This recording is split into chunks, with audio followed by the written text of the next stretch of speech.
Chapter 1. The Storm and the Starship.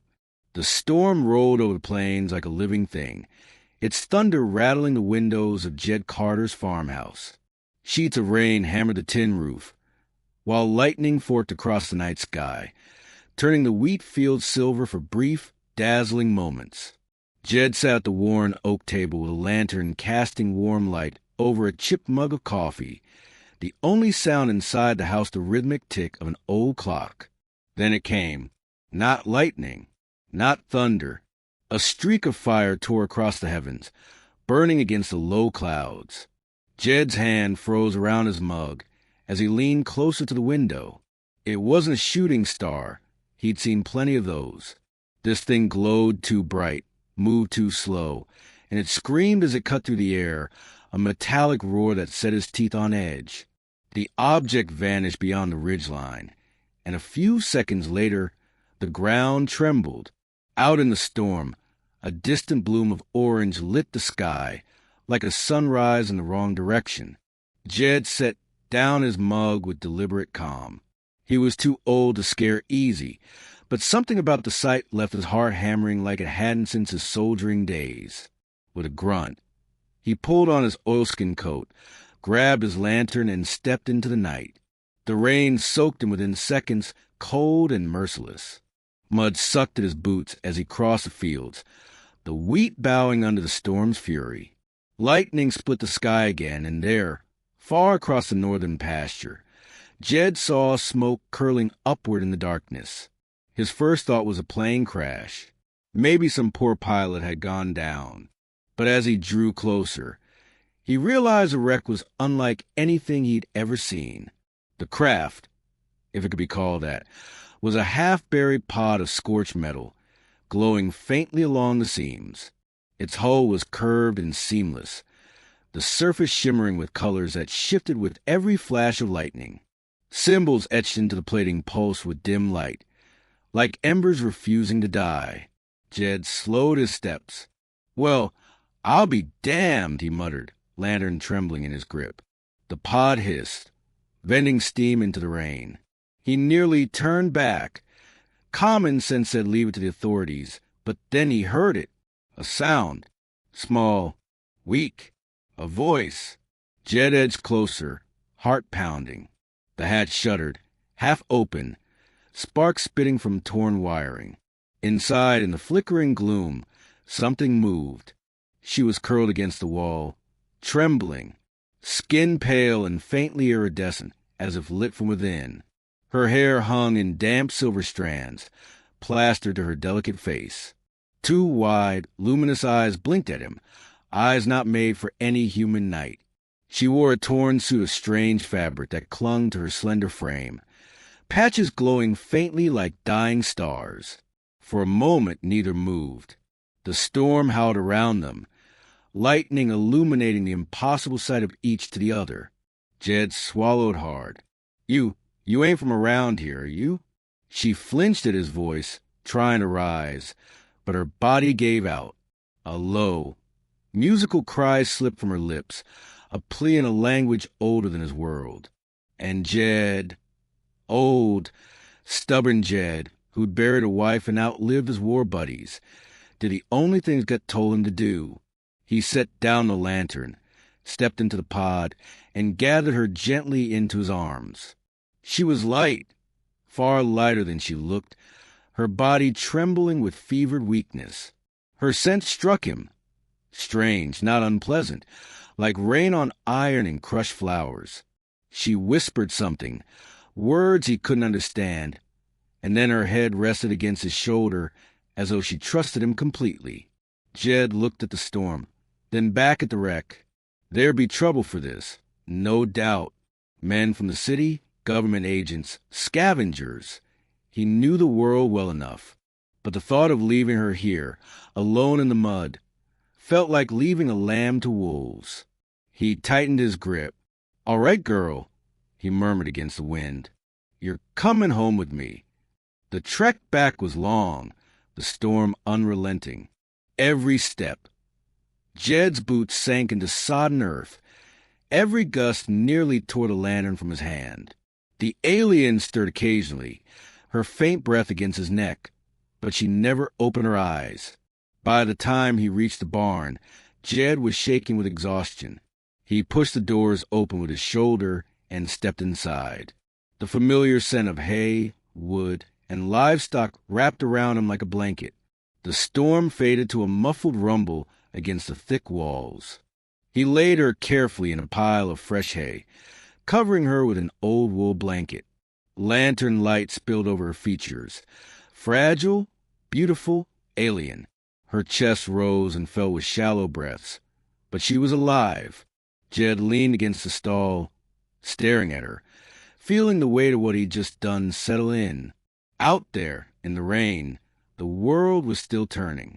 But in here, in his barn, the universe had changed forever. "Reckon I'm in over my head," he whispered, voice half a prayer, half a curse. And above the thunder, in the cracks of silence, he thought he heard the hum of something greater. Distant engines, circling stars unseen through the storm. Chapter 2. The Girl in the Barn. The barn smelled of rain-soaked earth and hay. The air damp but warm compared to the storm still raging outside. Jed sat on an overturned feed bucket, the lantern beside him throwing long shadows across the rafters. He'd wrapped the strange girl in another blanket and draped his old army coat over her slight frame. She hadn't stirred since he laid her down, her silver hair spread across the hay like strands of moonlight. Every so often, Jed found himself staring at her, then forcing his gaze away. It wasn't right to look too long. Felt like intruding, but his curiosity gnawed at him. She wasn't just different. She was fragile, and yet something about her seemed older, more deliberate than any creature he'd ever seen. The storm rumbled on. The horses shifted uneasily in their stalls, snorting at the unfamiliar scent. Jed patted one of them absently, his mind churning. "What in the devil have you brought home, Carter?" Near dawn, when the thunder softened into distant growls, the girl stirred. Jed nearly dropped the lantern when her luminous eyes opened, glowing faintly, like embers under ash. She flinched at first, shrinking back under the blanket. Her breathing quickened, chest rising and falling in short gasps. Jed raised his hand slowly, palms outward. "Easy now. Ain't here to hurt you." His voice was low, calm, the way he used to talk to skittish calves. She blinked at him, clearly not understanding the words, but the tone must have reached her. Her panic eased into wary stillness. Her lips parted and a string of liquid, melodic sounds tumbled out. Language unlike anything he'd heard, like water flowing over glass. Jed scratched his gray beard. "Well, that don't help me none." She tilted her head, watching him with those strange, luminous eyes. Then she tapped her chest with slender fingers. "Life theory." The word was soft but clear, carrying a rhythm like a song. Jed pointed at her, repeating carefully, "Life theory?" Her expression softened, relief flickering across her face. She nodded once, then, with effort, raised a trembling hand to point at him, her brows furrowed as if waiting. Jed blinked. "Jed." He tapped his own chest. "Jed Carter." Her lips shaped the sound, halting but earnest. "Jed Carter." For reasons he couldn't explain, the sound of his name in her voice, strange accent curling around it, sent a shiver through him. She tried to sit up then, clutching the blanket to her shoulders, but the effort left her swaying. Jed caught her gently by the arm. Her skin was warm, faintly luminous in the lantern light, and she flinched at first, then stilled, letting him guide her back down. "You're weak," he muttered. "Best you stay put till you got some strength." She studied him in silence, as though weighing his soul. Then, slowly, she nodded. The hours that followed felt like a clumsy dance of two worlds. Jed brought her water in a tin cup. She sniffed it, hesitated, then drank in small, careful sips. He offered bread, but she shook her head, gestured with her hands, mimicking something cracking open, fluid spilling. He realized with a grimace she wasn't asking for bread. She wanted something else, something he didn't have. Still, she tried. When he pointed at simple things, lantern, hay, door, she mimicked the sounds, struggling yet eager. Her laughter, when she managed door almost correctly, was light and musical, filling the barn with an otherworldly warmth. Jed found himself smiling despite the strangeness. Lord above, you're teaching an alien English in my barn. By evening, the storm had passed, leaving the air crisp and damp. Jed stood at the barn doors, watching clouds break apart to reveal a swath of stars. Out there, among those constellations, was her home. He turned back, watching her curled against the hay, lantern glow painting her face in soft gold. She met his gaze, and for the first time, her lips curved into something universal, a smile. Jed's chest tightened. He wasn't sure if it was pity or protectiveness, or something else entirely. But in that moment, he knew one thing with unshakable certainty. He couldn't hand her over. Not to the government, not to scavengers, not to anyone. She was his responsibility now. And somehow, against all reason, he was all right with that. Chapter 3, Eggs in the Hayloft. Morning light slanted through cracks in the barn walls, cutting the dust-filled air into ribbons of gold. Jed Carter had risen early, as always, his old bones aching but his hands steady as he tossed fresh feed into the stalls. The rhythm of farm work steadied him. It was something solid, something he could still control. But ever since Lytheria had come crashing into his life, even the simplest chores carried a quiet tension. He glanced toward the hayloft ladder, where she had climbed the night before to rest. He'd given her blankets, a lantern, and even dragged up a cot, but she preferred curling herself among the hay, as if the loft reminded her of something from home. Strange girl, strange woman. Best keep moving, he muttered to himself, shaking grain from a bucket. Think too much on it, and you'll lose your damn mind. The horses stirred uneasily, ears flicking. Jed frowned. They hadn't settled since the alien arrived. Couldn't blame them, not with her scent hanging in the air like rain and iron. But today there was something sharper, something that prickled even his own instincts. He wiped his hands on his overalls and climbed the ladder. The hayloft was dim, sunlight seeping in through knotholes and slats. Lytheria wasn't sleeping. She sat hunched forward, her silver hair falling around her face, arms folded protectively across her middle. Her breathing was quick, shallow. When she noticed him, her luminous eyes widened. Fear, not shame. And then he saw it. Nestled in the hay around her were 3 small orbs, no bigger than his fists. They glowed faintly from within, pulsing with soft blue light, like the heartbeat of stars trapped in shells. The sight rooted Jed to spot. Lord above, he whispered. Lytheria reached out, trembling fingers brushing one of the orbs. Her expression was fierce, almost defiant, but there was sorrow too. She spoke in her melodic tongue, voice breaking. Then, haltingly, she forced the words into his own language. Life not alone. My children. Jed's knees nearly gave out beneath him. He gripped the wooden rail, staring at her, then the eggs, then back again. Children? She nodded, eyes shimmering with moisture. Clutch. Survival needs safe. Jed's throat went dry. He'd thought her fragile. He hadn't considered she carried something greater, something he couldn't even wrap his head around. He wanted to protest, to demand answers, but when she looked at him, so desperate and raw, the words died. Instead, he found himself whispering, "You picked my barn for this?" Her gaze softened. She touched her chest, then his husband. The word hit him like a blow. His heart stumbled in his chest, and for a long moment, all he could do was stare. He tried to laugh, but it came out strained, almost bitter. Now hold on, husband. That ain't. She leaned closer, pressing her hand firmly against his chest again, her eyes unwavering. Husband, she repeated, the word steadier this time. Not a question, not a title borrowed from his world, but something hers. Jed descended the ladder in a daze, boots thudding on the packed dirt floor.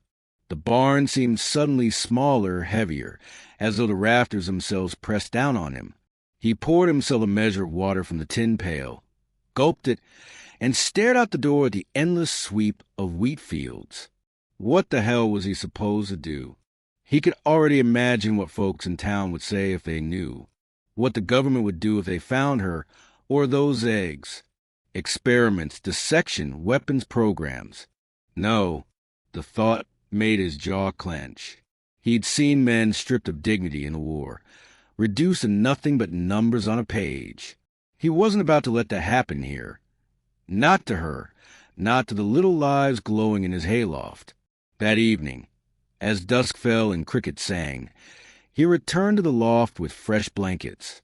Lytheri sat with the eggs cradled against her body, humming low and melodic. The sound was haunting, but peaceful, vibrating through the wood beams themselves. Jed sat on the opposite side of the loft, saying nothing. After a while, she looked at him, tilting her head, and asked in her broken voice, "You protect?" His eyes lingered on the eggs, then on her. He thought of his late wife, of the home they had built, of the emptiness since she'd passed. He thought of the storm that had brought Lytheri into his life. Finally, he nodded. "Yeah," he said, voice steady. "I'll protect him." "Protect you?" Lytheri's smile was faint but radiant, more powerful than any starship engine or alien technology. She reached across the hay and gently touched his calloused hand with her glowing fingers. And in that moment, surrounded by the quiet chirr of insects and the soft pulse of alien life, Jed Carter, the old farmer who thought his life was nearly done, realized the story was only just beginning. Chapter 4. The Men from the City. The following week, Jed's quiet farm stopped feeling like his own. Nights were restless. The barn glowed faintly, pulsing with the soft blue light of Lytheri's eggs. At first, Jed tried covering the loft windows with canvas, but still the radiance leaked through the cracks in the wood. Out on the plains, where the horizon stretched forever, even a small glow could be seen by sharp eyes. And sharp eyes had started looking. Jed noticed them first when he rode into town for feed. Two strangers leaning against a battered hover truck outside the supply store, smoking cheap scent cigarettes and watching him with too much interest. They didn't look like farmers. Too clean, too quick to sneer. City men. 2 nights later, the trouble came to his. The dogs went mad first, barking furiously at the dark. Jed woke with his heart pounding, shotgun already in hand before he even slipped his boots on. He stepped out onto the porch, rain dripping from the eaves, lantern light spilling into the yard. "Evening, Mr. Carter," a voice drawled from the shadows. 3 men emerged from the gloom, their boots crunching on the wet gravel. City folk through and through, long coats with scent fiber linings, polished boots, and the kind of confidence that came from never hearing the word no.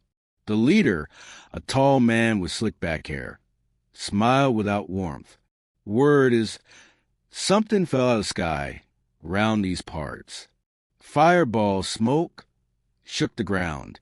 You wouldn't happen to know anything about that, would you?" Jed leveled the shotgun without hesitation. "Ain't got nothing you're looking for." The men chuckled. The leader tipped his head, unimpressed. Now, no need for hostility. We're just curious. You see, there's folks in the city who pay good credits for alien scrap, and there's even more for live cargo." Jed's jaw tightened. He knew what they were after. He could feel Lytheri's presence behind him in the barn. Though silent, though hidden, it was like she pressed against his chest, urging him not to falter. "You're trespassing," Jed said flatly. "Turn around." Go back. One of the lackeys smirked and stepped forward, but Jed cocked the shotgun, the click echoing in the night. The smirk faltered. Unfortunately, bravado is a stubborn disease. The leader gave a subtle nod, and his men split apart, circling toward the barn. Jed's blood went cold. He moved without thinking, stepping down from the porch, mud sucking at his boots as he planted himself squarely between them and the barn doors. His old soldier's instincts came rushing back, muscle memory long buried. "You boys take one more step," he growled, "and I'll paint this yard red." The leader sighed. "You're making this harder than it needs to be, old man. Whatever you're hiding, it doesn't belong to you. It belongs to progress, to profit. You can't stand in the way of that." Jed's grip on the shotgun never wavered. Ain't the first time I heard that line. A sound broke the standoff. From the barn came a faint hum, Lythari's voice, singing low and mournful, carrying through the wood like a hymn. The eggs answered, their glow brightening, seeping through the cracks. The men froze, eyes widening. The leader licked his lips, hungry now. "So it's true." He took a slow step forward. "She's in there." Jed's heart thundered, but his hands were steady. "That's right," he said quietly. "And she ain't yours to take." The man sneered. "You think you can stop us? You're just a farmer." Jed's eyes hardened, steel beneath the wrinkles. "Farmer's what I am. Protector's what I choose to be." It happened fast. The lackey on the left lunged, hand reaching for his sidearm. Jed fired. The shotgun roared, deafening the night, and the man went sprawling in the mud. The others cursed, fumbling for weapons. The horses screamed in their stalls. But the sound that stopped everything wasn't Jed's gun. It was Lythari. The barn doors burst open, lantern light spilling across the yard as she appeared, her silver hair glowing, eyes blazing like molten fire. She raised her hands, and the air shimmered with a pulse of energy, a force that knocked the remaining men to their knees. Jed blinked, momentarily stunned, even weakened. She radiated a power that made the hair on his arms rise. The leader cursed, stumbling to his feet. He glared at Jed, then at Lythari, then spat into the dirt.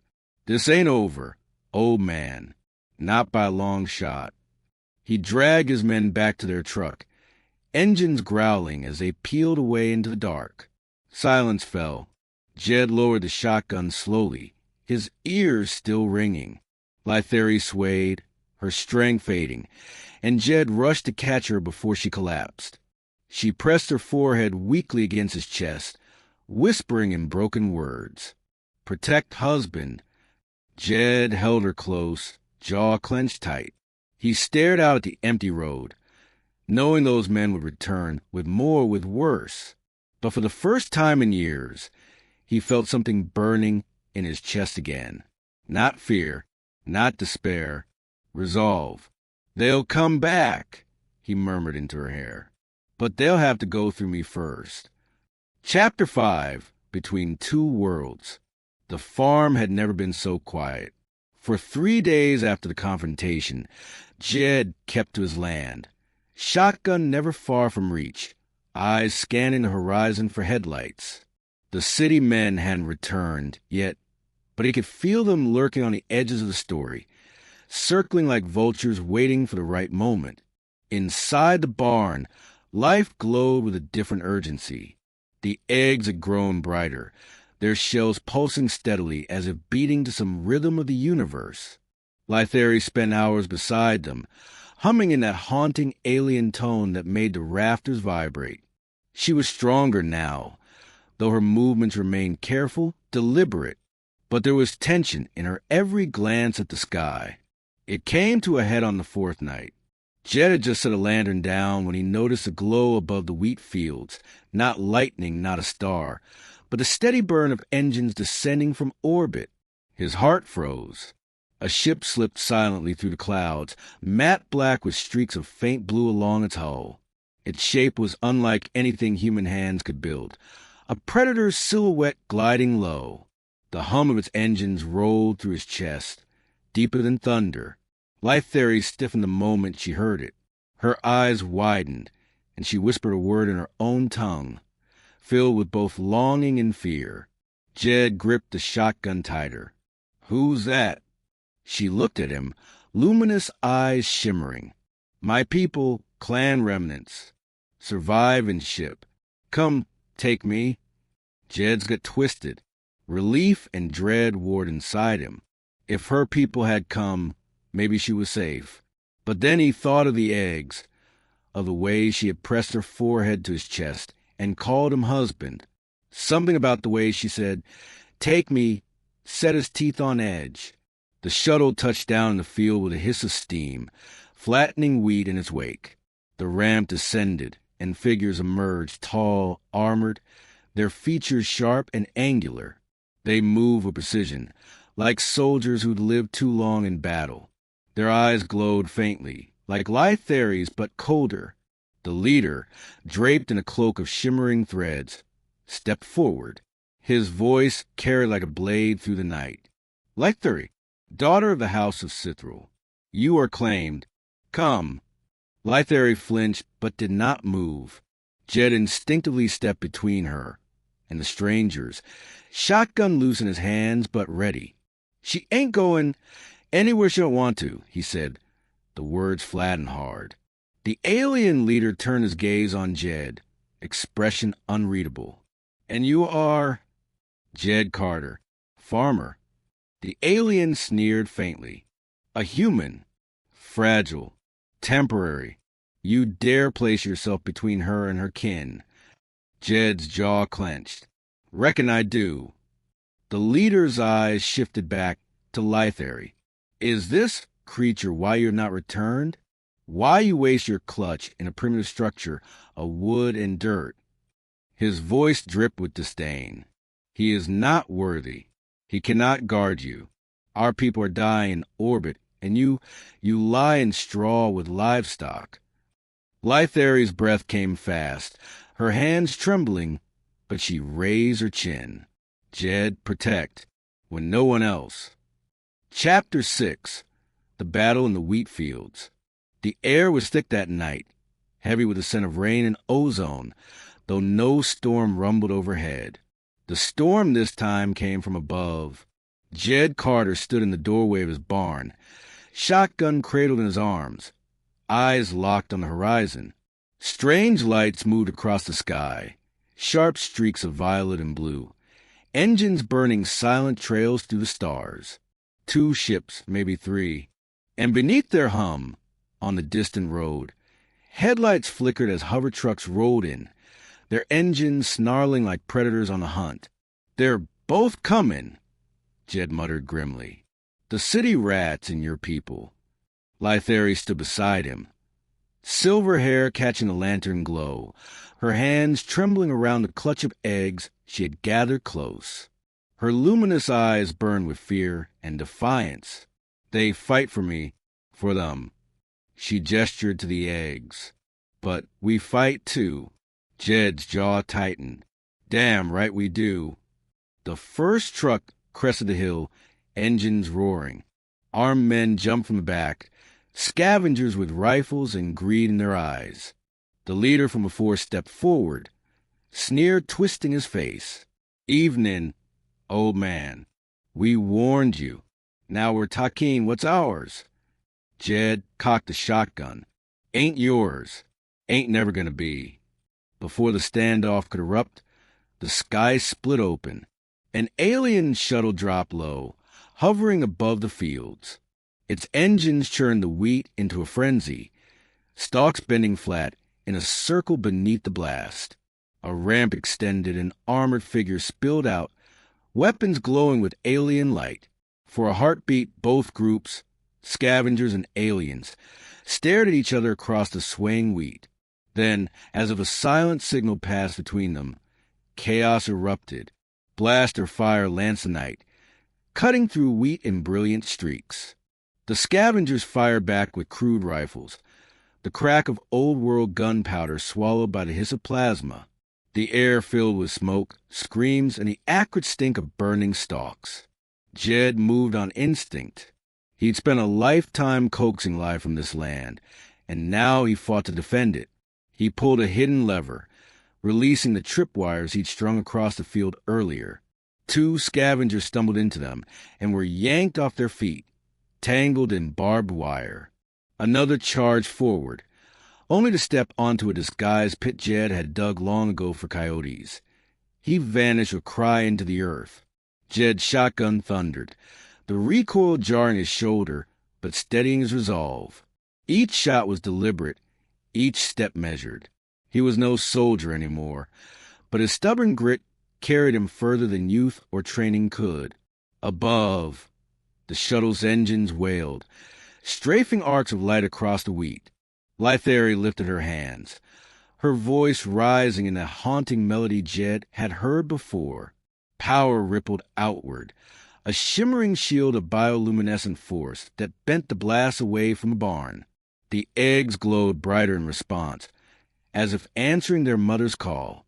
Jed risked a glance at her, silver hair whipping the wind, her body radiant in the dark, and felt something fierce ignite in his chest. She wasn't just fighting for survival. She was standing with him. The scavengers began to falter, caught between alien weapons and Jed's relentless defense. But the aliens weren't there to protect. They were there to claim. The leader of Lythari's clan stepped through firelight, his voice carrying above the chaos. Lythari, the clutch belongs to us. This human cannot hold back the tide. Jed spat into the dirt, leveling his shotgun. You want her? You'll have to walk over my grave to do it. The alien sneered. So be it. He raised his weapon, a spear of crackling plasma, but before it could strike, Lythari's voice rang out like thunder. No! Her song swelled, vibrating the very earth.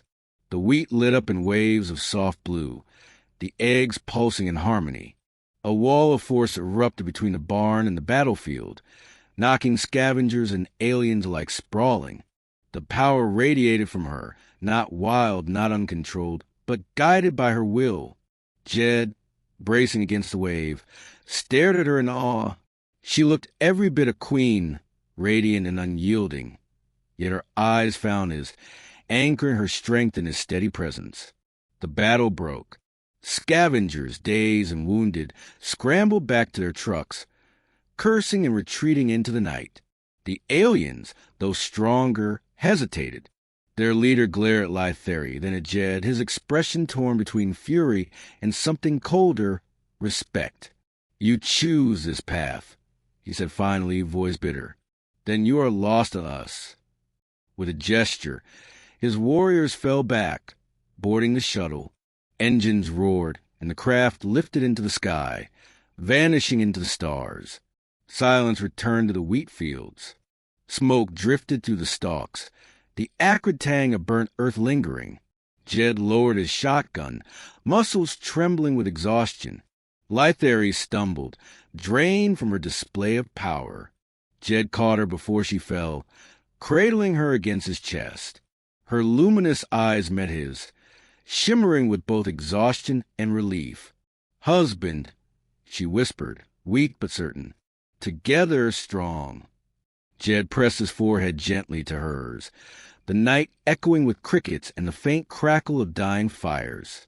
For the first time in decades, he felt something more than survival. He felt alive. They'll be back, he murmured. But so will we. Chapter 7, Husband in Truth. The fires in the wheat died to faint threads of smoke by midnight. Crickets crept back into their song. The barn creaked as if remembering how to breathe. Jed Carter moved through the aftermath with a quiet carefulness, checking hinges, stamping out hidden embers, resetting the latch on the south door. Soot had settled on everything.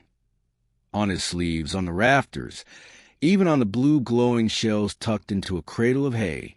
The eggs pulsed in slow contentment, answering a tune only they could hear. Lythari lay against a bale, too drained to stand, but her eyes tracked him wherever he went. When he noticed, he offered a lopsided smile. "Still here," he said, voice rough with smoke and something softer. "Ain't planning to vanish." She exhaled a small laugh, then reached for him. "Come," she murmured, the single word shaped with care. "Sit." He sank beside her. The smell of rain and scorched wheat clung to them both. Beneath it was her scent, metal and flowers, and the first breath after a storm. Up near the roof, a gap from a stray blast let starlight pour in. Through it, high and distant, something dim moved across the sky. Far-off engines, a ship keeping its distance. Watching, waiting, Jed followed the motion with his eyes. "Your people?" he asked. "Maybe," she said. "Or others." "The dark sees much." "Let him look," he muttered. "Looking ain't taking." Lytheri studied his hands. The knuckles scuffed, the nails rimmed with soot. She took his right hand and turned it palm up. With her left, she touched two glowing fingertips to his skin and drew a slow curve from wrist to thumb. Light followed her touch, a thin bioluminescent line that sank into his skin and faded, leaving warmth behind. "What's that?" he asked, startled. "Mark," she said softly. "Not chain, not ownership." The last word tasted bitter to her. "A promise. My people, we carry vows as light for those we choose." "Those you choose," he echoed. He looked down at the ghost warm line on his palm. "You don't owe me that." Her eyes, always luminous, brightened. "You carried me from fire," she whispered. "Fed me when I could not bear your food. Sang with me when your throat did not know the notes. Stood before blades and bright weapons." She lifted his marked hand to her brow. "This is husband in truth. Chosen, not assigned." Jed's gaze flinched for a heartbeat, as if the word found an old wound. "I was a husband once," he said. "Try to be a good one. We didn't have much, but we had enough." He cleared his throat. "She's been gone a long time." Lytheri's fingers hesitated, then threaded with his. "Your dead walk with you?" "In memory," she added, searching for the right phrase. "Every day." He looked toward the eggs and the soft breathing dark. "But memory ain't a wall. It's a road. You keep walking." They sat in the hush while the rafters ticked and cooled. After a time, Jed pushed himself up and crossed to his tool bench. He rummaged through jars of screws and washers, old nails sorted by habit more than need. Finally, he returned with a small brass washer and a length of fencing wire. He bent the wire with his pliers, slow and careful, the way you shape a thing meant to last. It fought him, then yielded. He threaded the washer, tightened the loop, and snipped the excess. "It ain't pretty," he said, embarrassed by the roughness. "But where I come from, we like symbols. Something to say what we already know." Lytheri held out her hand, without a word. He slid the wire ring onto her finger. The brass caught the lantern light, and, for an instant, echoed the glow of her eyes. She looked at it the way he looked at a field after first rain, not as an object, but as a promise of what it could hold. "Husband," she said, testing the word again. There was no uncertainty in it now, only recognition. He rubbed the new warmth in his palm where her light had touched him. "Wife," he answered, the shape of the word unfamiliar and right. She leaned her head to his shoulder. "Your people," she said after a while, "live short." The last word softened with apology, like setting down a delicate tool. "But you burn bright. You fix. You make vows with metal and wire, with hands." Her fingers traced the calluses on his palm. "My clan measures worth by span.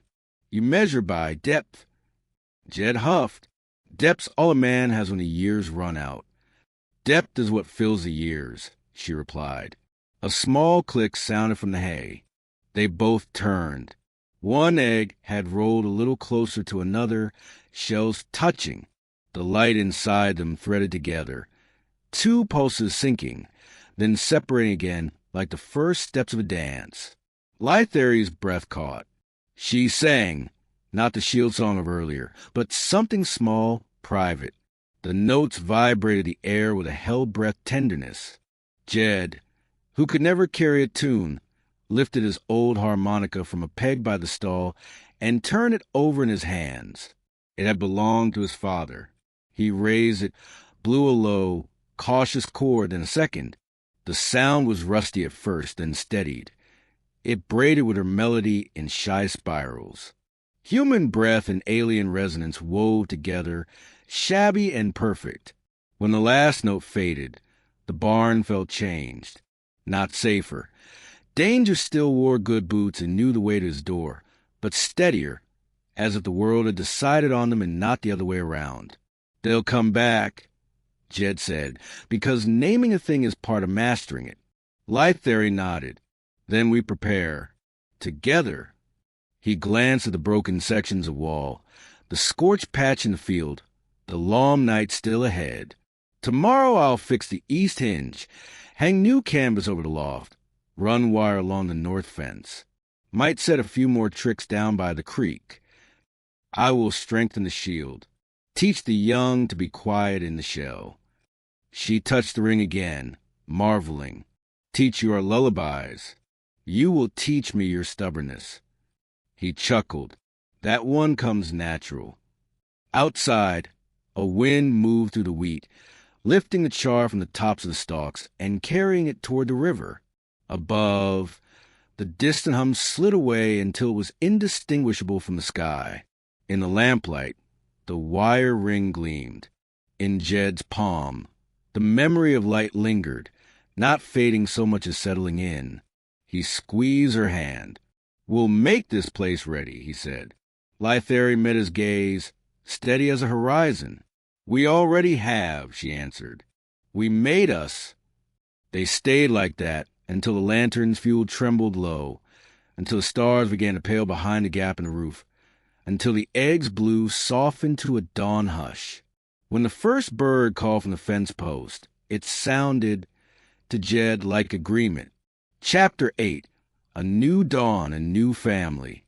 Morning broke slow, a pale wash of gold spilling across the wheat fields. The air smelled of wet earth and ash, the scars of the night's battle still plain in the trampled stalks and scorched patches of soil. Jed Carter leaned against the barn door, his old bones aching, his shotgun slung but ready. Yet for the first time in years, the ache felt almost sweet, earned. Inside, the barn was alive with light. The eggs had begun to shift. Their shells, once a steady glow, now flickered in rhythm, each pulse faster, brighter. A faint crack echoed through the loft, sharp as the snap of dry wood. Jed glanced up in time to see a line spread across one shell. The blue light within spilled brighter, painting the rafters in a shimmering glow. Lythari knelt beside them, silver hair loose around her shoulders, her face a mixture of fear and awe. She sang softly, her voice trembling, guiding the rhythm of the hatching. Jed climbed the ladder to stand beside her, his rough boots sinking into the hay. Another crack, another glow. Then the first hatchling emerged. It was small, no larger than a barn cat, its body soft, translucent, limbs trembling as it struggled free. Its eyes opened wide, glowing faintly, and for a heartbeat the little creature let out a warbling chirp that echoed through the loft like a bell. The sound pierced Jed straight to his chest. "Well, I'll be damned," he whispered, voice breaking. Lythari smiled through tears. "Our child," she said softly, placing the tiny creature into Jed's callous hands. He froze. The hatchling was impossibly light, its heartbeat rapid against his palm. Its small, glowing fingers curled around his thumb, and something shifted deep in his chest. Something he thought had long since dried up. He swallowed hard. "Our child," he echoed, voice thick. By midday, 3 more had hatched, their chirps weaving with Lytheri song, filling the barn with sound like hope made real. The last egg pulsed faintly, waiting its turn. The neighbors came by then, drawn by the glow, by the smoke in the fields, by whispered rumors in town. Jed saw their silhouettes at the edge of the property. Men in hats, women holding children close, eyes wide with suspicion and fear. They had rifles, some of them, though none raised them yet. Jed stepped out, hands empty, the memory of war still etched in his stance. "You all saw the sky," he called, voice carrying across the fields. "You know what landed here. And maybe you've heard stories. That I took her in, that she ain't human." He paused, letting the murmurs ripple. "That much is true." He looked back at the barn, at Lytheri framed in the doorway, the hatchlings glowing like lanterns around her. "But she ain't a monster. She's my wife, and those young uns are my family. I'll treat 'em as such, and I'll defend 'em as such." The crowd shifted uneasily. A man near the front, Tom Weaver, who owned the pasture east of Jed's, spat into the dirt. "And what happens when the government comes sniffing? Or her kind? You think they'll leave us alone with that? In our backyard?" Jed's jaw worked. He thought of the shuttle, of the scavengers, of Lytheri's hand in his, and the way the hatchlings had curled against his chest. "Then they'll find out what it means to cross Carter land," he said. "We stood up to worse in the war. We'll stand up to worse now. Because that's what humans do. We don't give up what's ours, and we don't abandon what we've chosen to protect." For a long, tense moment, the neighbors stared at him. Then one by one, their rifles lowered. No one spoke against him. Perhaps they saw the set of his shoulders, the unbreakable resolve of his eyes. Or perhaps they saw Lytheri, clutching her newborns with tenderness that needed no translation. By evening, the neighbors had drifted home, the sun sinking low and turning the fields to fire. Jed sat on the barn step, the hatchlings crawling clumsily in his lap, their soft chirps mingling with the cicadas. Lytheri rested her head against his shoulder, exhaustion written in every line of her. But peace, too. Above, the stars came out one by one, indifferent and eternal. Somewhere out there, ships prowled. Her people, scavengers, governments, maybe more. Trouble would return. Jed knew it as sure as the soil beneath his boots. But tonight, the world had changed. Tonight, a lonely farmer and a lost alien girl had built something greater than fear. Jed looked down at the hatchlings curled against him, their tiny chests rising and falling. His voice was quiet but steady. "Reckon this farm's got a future again." Lytheri smiled faintly, whispering a word in her own tongue. It carried the weight of both worlds, and though Jed couldn't translate it, he understood. Together, they turned their faces to the dawn. The viewport stretched wide, a canvas of alien constellations burning against velvet black. The starship's engines thrummed beneath their feet, a steady heartbeat that seemed to echo their own. Beyond the glass, neon arcs of a distant city curled across an alien world, colors shifting like oil on water. Voices echoed faintly through the ship's corridors, languages Jed would never understand. Yet tonight they no longer felt foreign. Jed stood with Lytheri at his side, her silver hair catching the glow of starlight. In her arms, their hatchlings slept, small and luminous, their breaths sinking with a gentle pulse of artificial gravity. He exhaled slowly, hands rough from soil and war, now steady in ways he hadn't known he could be. "Never thought I'd leave Earth," he murmured. "Never thought I'd matter out here." Lytheri turned to him, luminous eyes soft, her voice barely above the hum of the engines. "You showed me. Home is not stars, not clan, not soil. Home is who stand beside you." He swallowed hard, then took her hand in his. "Then let's make our home everywhere we go." For a long moment, silence stretched between them. filled only by the vast hum of the universe. Then she leaned her head to his shoulder, and together they watched the stars wheel past. Two lives, two worlds, woven into one story. And as the ship slipped into the infinite night, Jed whispered words that would stay etched in the silence. Maybe humans ain't much in the span of the stars, but we love harder, and that makes us infinite.